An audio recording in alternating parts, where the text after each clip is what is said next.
देखिए क्वेश्चन हमारे पास में है जो कि एक सर्किट डायग्राम हमारे पास दे रखा है। बल्ब बना हुआ है B1 B2 B3 और हमारे पास एमीटर लगा हुआ है A1 A2 A3 और सर्किट है जिसमें 4.5 का पोटेंशियल डिफरेंस है। स्विच लगा हुआ है हमारे पास, एक अलग से मीटर लगा हुआ है जो कि पूरे सर्किट का करंट फ्लो बताएगा हमको। What happens to the glow of the other two bulbs when bulbs get fused, यानी कि B1 अगर फ्यूज हो जाता है तो इन दोनों पर क्या फर्क पड़ेगा। सबसे पहले हमारे पास क्या होना चाहिए, आई, जो कि आर इक्विवेलेंट होगा हमारे पास में, resistance of the combination resistances. पहले आर इक्विवेलेंट निकालना पड़ेगा। कितना निकालना पड़ेगा, आर इक्विवेलेंट।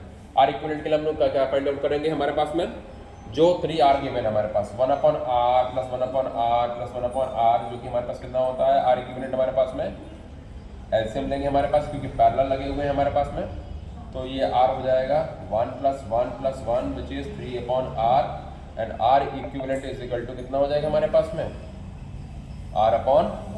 कितना हो जाएगा, R/3 हो जाएगा, या कह सकते हैं हम लोग R इक्विवेलेंट हमारे पास में इधर है, तो R इक्विवेलेंट हमको एक बार काम करिए, इसको सॉल्व कर लीजिए एक बार और। R equivalent is equal to 3/R और कैपिटल R हमको चाहिए होगा, क्या चाहिए होगा, कैपिटल R चाहिए होगा, क्योंकि रेजिस्टेंस है हमारे पास, तो 3 इक्विवेलेंट रेजिस्टेंस हो जाएगा, 3R इक्विवेलेंट। ठीक है, अब उसके बाद में हमारे पास और क्या चाहिए हमको, अब चाहिए होगा रेजिस्टेंस हमारे पास कितना है, इक्विवेलेंट रेजिस्टेंस कितना निकाल कर रखा है हमारे पास में 1.5, कितना दे रखा है 1.5, 3 × 1.5 is equal to R is equal to कितना हो जाएगा 15 3 45 4.5 Ω। ठीक है, अब क्या चाहिए हो, I is equal to B is equal to क्या होता है IR, क्या होता है IR, I चाहिए तो I इज इक्वल टू क्या हो जाएगा B/R। B कितना हमारे पास में गिवन है, B हमारे पास है 4.5, R कितना हमारे पास में 4.5, कैंसिल कर देंगे, I कितना आ जाएगा हमारे पास में 1 एम्पियर हो जाएगा, कितना हो जाएगा 1 एम्पियर हो जाएगा। इतने में कोई किसी को डाउट हो तो वैसे बताइए। इसके तुरंत बाद हम लोग आ जाते हैं, पहला क्वेश्चन पढ़ेंगे हम लोग, और वो कहेगा हमसे कि अगर B1 बल्ब हमारे पास में फ्यूज हो जाता है तो जो अदर दो बल्ब होंगे हमारे पास, other two bulbs when B1 get fused, क्या होगा, दोनों ग्लो करेंगे नहीं ग्लो करेंगे। तो ध्यान दीजिए हमारे पास में कि करंट हमारा जो होगा I1 जो मैंने निकाला I, ये इसमें भी डिवाइड हो रहा है, इसमें भी डिवाइड हो रहा है, इसमें भी डिवाइड हो रहा है, तो कहीं ना कहीं अगर सबसे ऊपर वाले में अगर करंट डिवाइड हो गया है तो ये अगर ये बल्ब फ्यूज है तो कोई प्रॉब्लम नहीं है, क्योंकि A1 और A2 और A3 में बराबर करंट फ्लो हो रहा है, तो दोनों ग्लो करेंगे अपने आप में, दोनों ही ग्लो करेंगे। तो यहाँ पर आप जो है समझ सकते हैं दोनों ही क्या करेंगे, ग्लो करेंगे। B1 एंड B2 आर, यहाँ लिख दीजिए ग्लोइंग।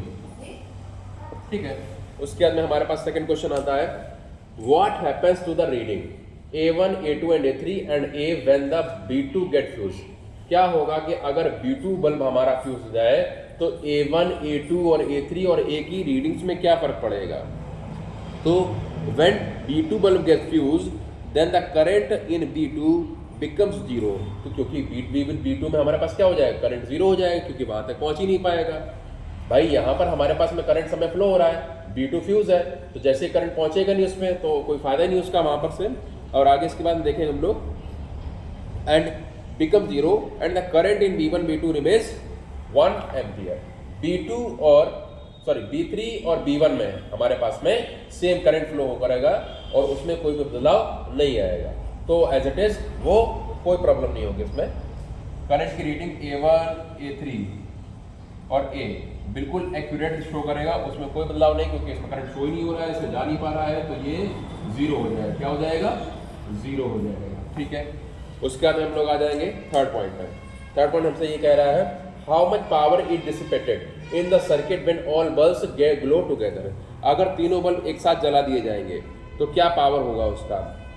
देखिए टोटल करंट अगर देखा जाए तो हमारे पास B2 अगर फ्यूज है, हमारे पास में B2 फ्यूज है, तो करंट टोटल करंट कितना हो जाएगा, I1 I2 और I3।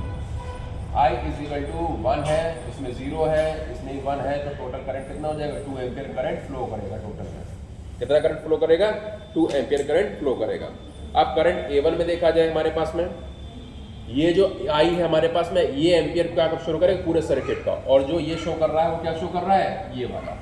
और उसके बाद देखा जाए इसके लिए हम लोग, तो B2 वाला फ्यूज है, तो ये तो 0 हो जाएगा हमारे पास में। A1 में कितना फ्लो करेगा हमारे पास में 1 एम्पियर, A2 में कितना फ्लो करेगा हमारे पास में जो B2 भैया हमारे पास वो क्या हो जाएगा, 0 हो जाएगा। A3 में कितना फ्लो करेगा, 1 एम्पियर। और हमारे पास जो कैपिटल A है वो उसमें कितना फ्लो करेगा, कैपिटल A 2 एम्पियर। तो ये रहा हमारे पास में थर्ड वाले का आंसर। कोई डाउट हो तो पूछेगा, क्वेश्चन अच्छा है और आया हुआ क्वेश्चन है। Thank you.